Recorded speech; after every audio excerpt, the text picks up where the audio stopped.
So first, I just want to thank you guys to come out. My name is Charlene. I am the founder of We Are Autism. At We Are Autism, we believe that no parent should be walking this journey alone.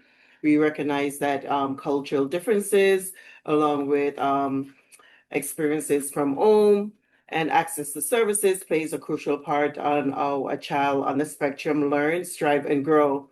So whether parents are receiving services or waiting for services or just navigating with limited resources, we want to reach parents where they're at with knowledge, community, and just being there for them.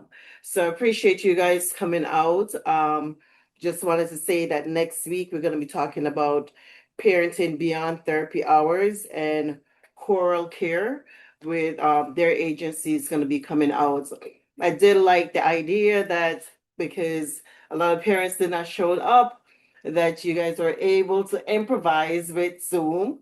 So I may take that next week to send that out as an option to the parents as well. So if they cannot be here in person, they have the option of doing Zoom. So thank you. I didn't think about that, so I appreciate it. No, So thank you. thanks again for coming.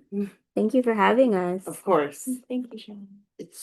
I will stop the recording.